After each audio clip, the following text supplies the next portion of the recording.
Hey y'all, welcome or welcome back to my channel. Y'all, in this video, I'm going to be walking you through how to make what I'm calling the Mini Market Tote. Because I feel like it's such a perfect bag to take to your farmer's market. Like you can just throw everything inside. There's also a pocket on both sides, so you can put your phone, your wallet, or keys, something that you want to be able to access easily. Well, before we get into that, if you're new here, my name is Shelly. Welcome. Yo, I'm a bag maker and small business owner. I sell custom bags as well as teach bag making. And in this video, I'm going to teach you how to make this bag. So I developed this pattern for two reasons. First, let me tell you that I was inspired by the Trader Joe's bag that retails at about $5 or $6.99. I don't know, don't quote me. I just know it's very cheap. But at the time that I was creating this pattern, y'all, people were paying hundreds of dollars for the bag. So I was like, let me create something that's very similar. However, I need to be able to teach it in class. I need it to be really cute, beginner friendly, and something that I can teach in less than or around 3 hours. And ding, ding, ding, I hit the mark with this bag. They're also, as far as the fabric requirements, this is about 1.25 yards of fabric. So on this top panel here, I did use duck canvas. So I did use multiple fabrics, so you will need a little bit more than that. But all in all, you could make this with one solid fabric. So on the bottom here, as well as the pockets, this is a cotton fabric. And I did line the bottom exterior on the inside with duck canvas. And that was more of aesthetics as well as sturdiness. So because this is lined, it's a lot thicker and you can hold a little bit more. And the inside is nice and uniform. And I think that's all the important stuff. So without further ado, let's jump into the tutorial.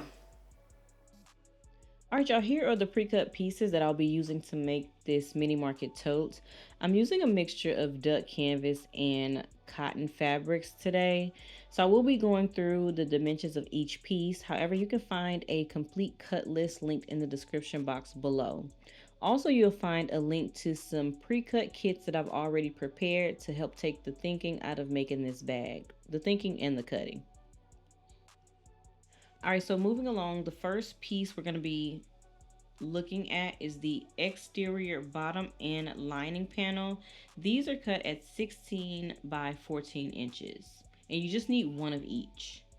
I like to use a piece of cotton or like an accent fabric and then a piece of duck canvas on the inside because it's going to match the top panels and it'll be a seamless look on the inside of the bag.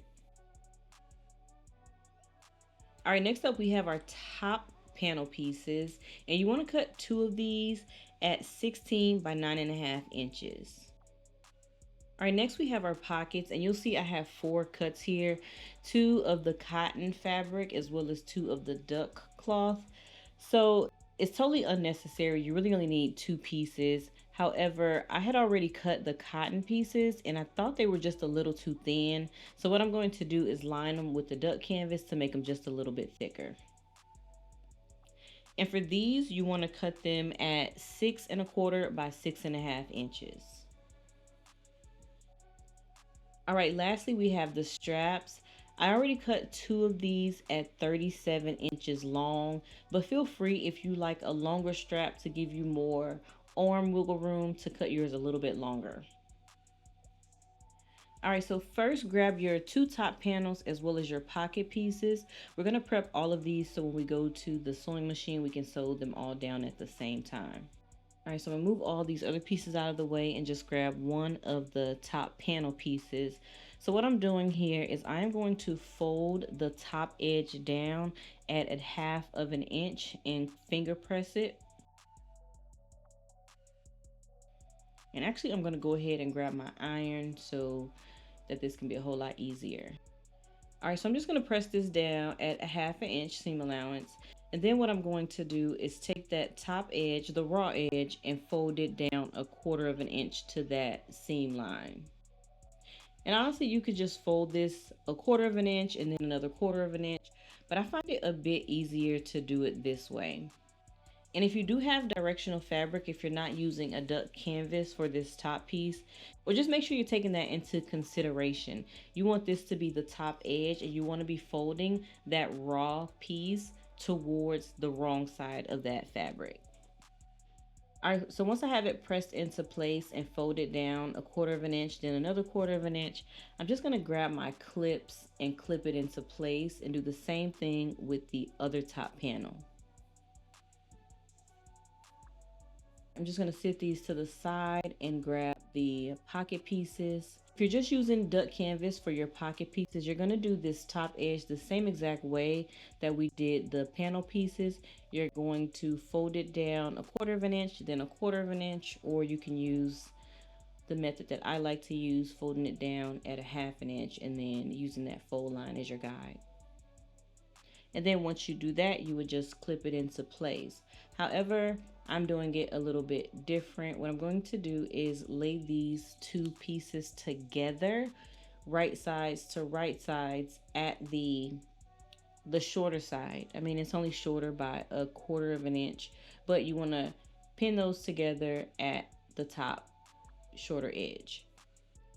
All right, once I have both of these clipped together, I'm gonna take this to the sewing machine and sew across the top at a ½ inch seam allowance. And for my top panel pieces, I'm actually gonna sew this down at a quarter of an inch from that top. And this will be the exterior of my bag. This is the top stitch. Okay, I'm back from the sewing machine, and as you can see, while I was there, I decided to do an extra stitch line just for decorative purposes. I did one at 1/8 of an inch and the other one at a quarter of an inch. All right, now back to my pocket pieces. I'm going to go ahead and press these open. I like to press them open before I press them wrong sides together because I feel like when it's hot, it's a lot easy to maneuver and get that line pretty straight at the top. So I'm just gonna press both of these down and then go back to the sewing machine and do a top stitch at a quarter of an inch at the top of that pocket.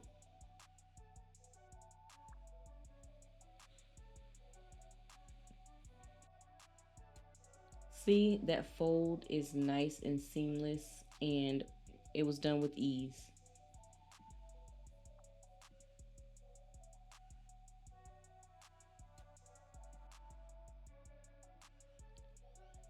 All right, both my pockets have been top stitched. So what I'm going to do is fold all 4 of these pieces in half just so that I can find the midline. And I'm going to line everything up and center these pockets on that top panel piece.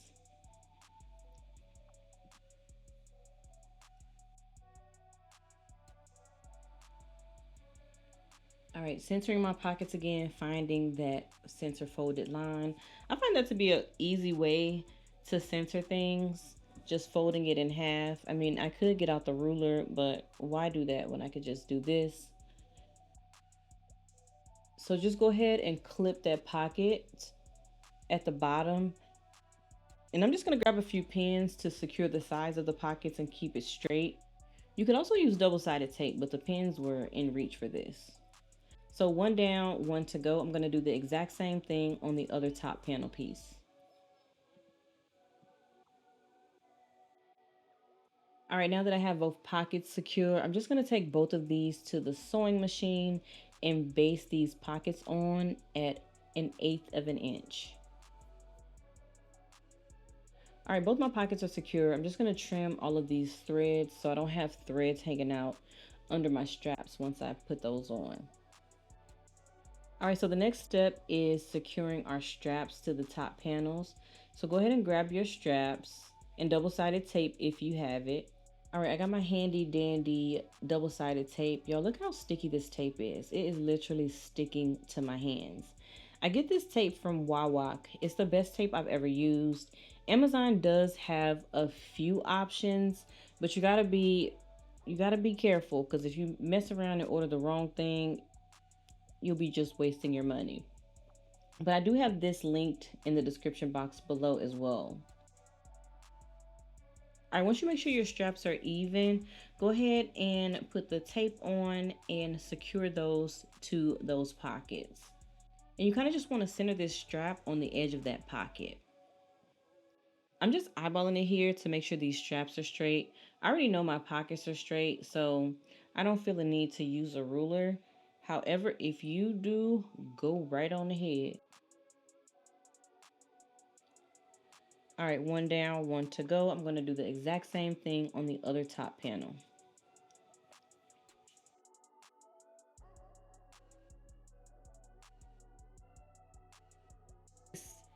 All right, now that I have those straps secure and to my liking, I'm just grabbing my heat erasing marker so that I can mark the top where I'm going to stop. So what you're going to do is go to the sewing machine. You can start at either side of this strap, but you're going to go up, sew up at 1/8 of an inch, and then you're going to mark where you're going to pivot. I like to do it 2 inches from the top. So you're going to mark 2 inches from the top. You're going to pivot there, sew across, pivot again, and go back down that strap. And you're going to do that for all 4 straps. All right, off to the sewing machine I go. BRB. So I'm back from the sewing machine. My straps are nice and secure. And as you can see, I got a little fancy while I was at the sewing machine and did a little decorative box right here at the top. It's not a requirement. I said why not while I was at my machine. So anyway, go ahead and set one panel to the side and grab both of the bottom pieces. So there's, I'd say, 2 ways to attach these bottom panels. So you can just lay the top panel right side to right side against the long edges and sew them together if you don't care about that raw edge being shown on the inside, especially since the side seams of this bag are exposed. However, if you want to go ahead and hide them, especially since that strap is between those, what you're going to do is lay the top panel down right side to right side with that exterior bottom panel, and you're going to sandwich it with the duck canvas piece. All right, and just make sure you measure the pieces because one side is longer than the other side. But if you have them right, you should be matching them together at the side that's 16 inches.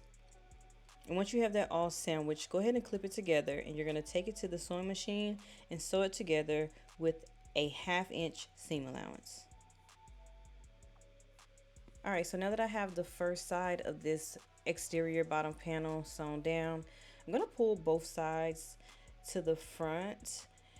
Give a little finger press, and then I'm going to actually press it with the iron so that I can take it back to the sewing machine and sew a top stitch at 1/4 of an inch seam allowance. And I'm going to do that top stitch before I base the other top panel down because as you can see, it's going to get a little complicated because you're going to have to still sandwich it, but in order to do that, you're going to have to fold it up a little bit. If you've ever made a shirt and had to add a back yoke, I believe they call this doing the burrito method, but I don't know if you call it the same thing for a bag. But anyhow, I'm going to go ahead and do my top stitch, and then I'll come back and show you exactly what I mean. Okay, so now it's time to sandwich the other panel piece. So go ahead and grab it and lay it right side to right side with that exterior fabric piece.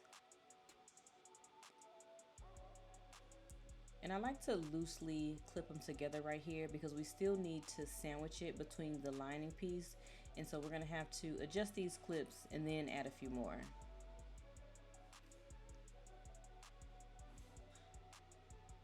So then you want to move the other top lining piece out of the way and bring that lining piece over.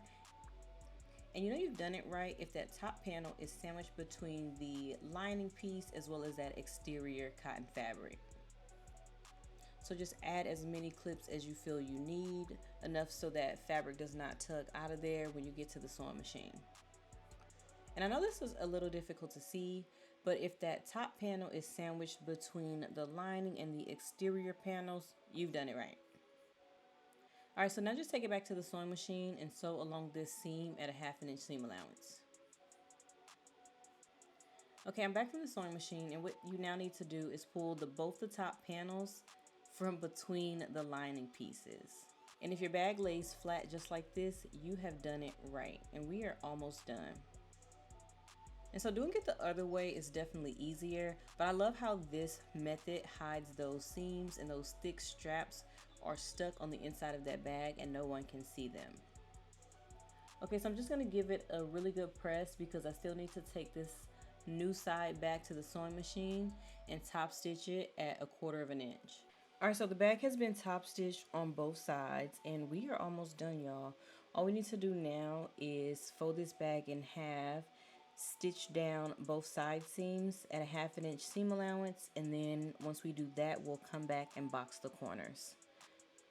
Okay, so I'm back from the sewing machine for the second to last time. Y'all, you can really leave the bag like this if you wanted more of a library style tote.